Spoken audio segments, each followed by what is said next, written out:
Shelters like these are no match for the hazards of gale winds and violent blizzards encountered in the Arctic.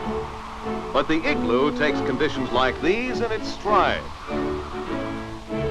With the Igloo a structure of increasing concern in Arctic warfare research, 3 men of the 1st Arctic Test Detachment set out on a demonstration of the simple steps involved in building this serviceable and technically desirable snow house.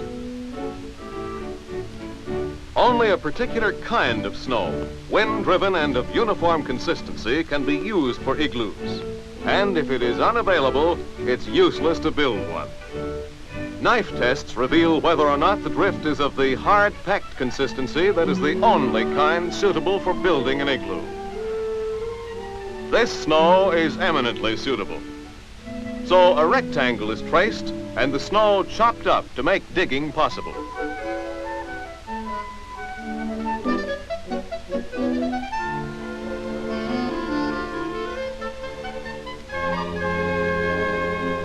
A snowshoe takes the place of a shovel.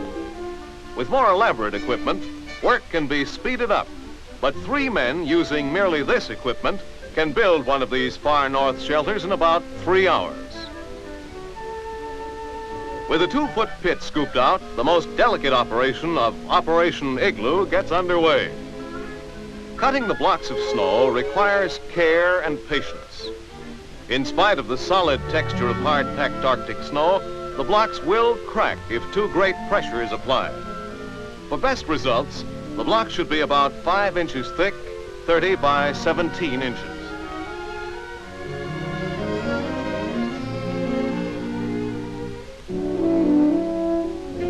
An ordinary carpenter's wood saw is ideal for cutting, but even the more tiring knife method works well enough. At the end of the pit, a little trench is cut to make it easy to cut the block from underneath.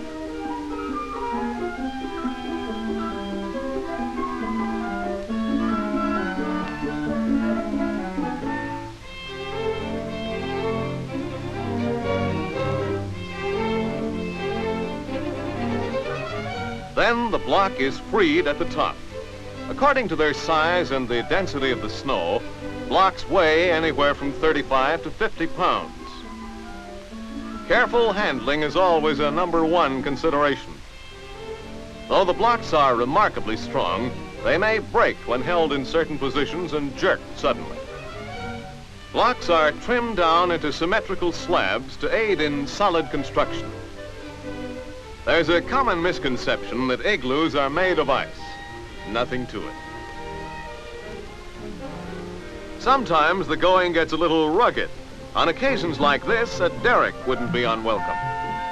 But you don't often find derricks wandering around loose in this part of the country.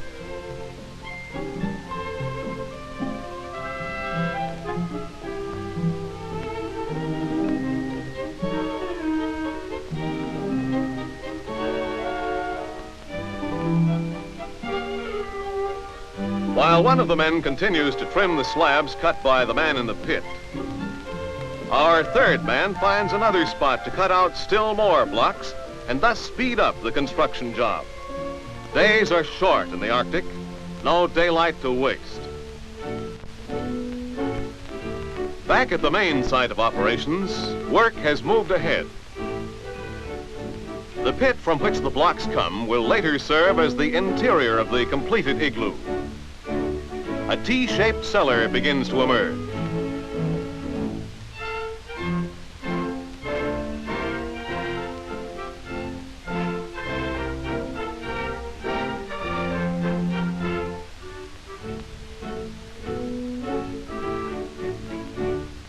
Now, with a circle traced in the snow as a guide to the igloo shape, the first 2 blocks are worked into position.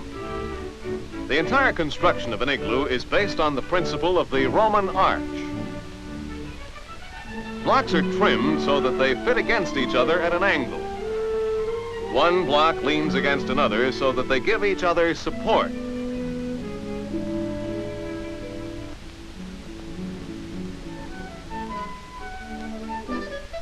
Chinks are filled in with soft snow. But this must be done gently because the wall won't be firm and solid until the whole dome is complete.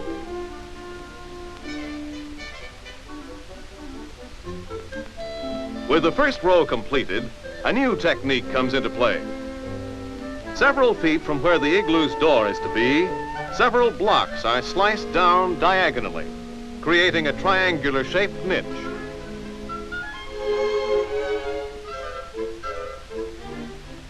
Note the short, choppy strokes of the blade.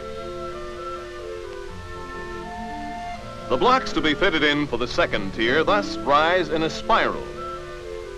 As in the case of each succeeding tier, the blocks lean in more sharply than in the case of the one below. If you ever go in for building an igloo, never place the blocks seam on seam. Lay them the way a bricklayer does.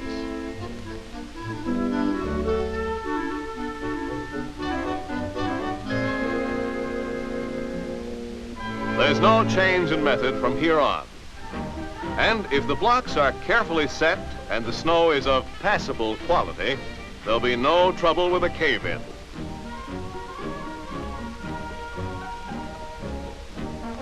Now the igloo is 3/4 completed, and this is the time for cutting the door, which resembles, like the doors of most igloos, the entrance to an oversized doghouse. Entering an igloo in a walking position is not recommended.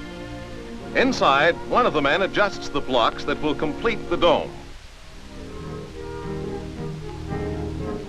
The cottage is nearly ready now for putting out the welcome mat. Now the last block goes on. The belief that water is poured over igloos has no basis in fact. The self-insulating qualities of the snow take care of everything, for snow inherently keeps out the cold and holds in warmth. Final touches.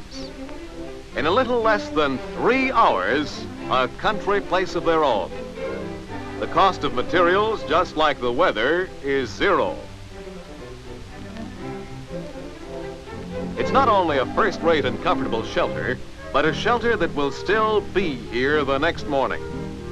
Unlike a tent, no gale winds or blizzards can move it from its present location. Blending with the landscape, it's self-camouflaging, and it can be left behind for others without abandoning government equipment.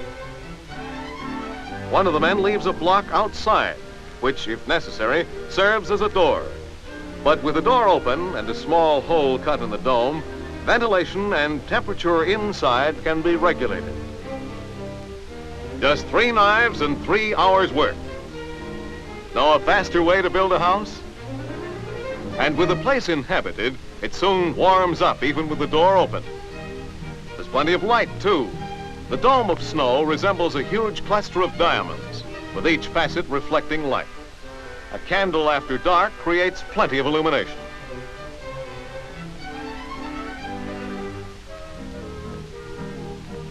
Already it's begun to warm up. Our igloo builders are ready for rest, and it's ready for them. They're set for a warm and comfortable sleep, come blizzards, winds, or a sub-zero thermometer. Next morning, everyone's blood is still circulating, and the igloo has fused overnight into a surprisingly solid unit capable of supporting a great deal of weight. For the benefit of skeptics, the men give proof positive of just how much an igloo can take.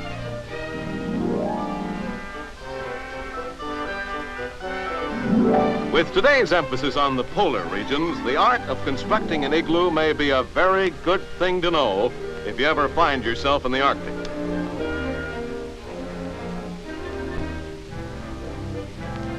Safe, sturdy, and strong, the Arctic igloo very definitely holds its own.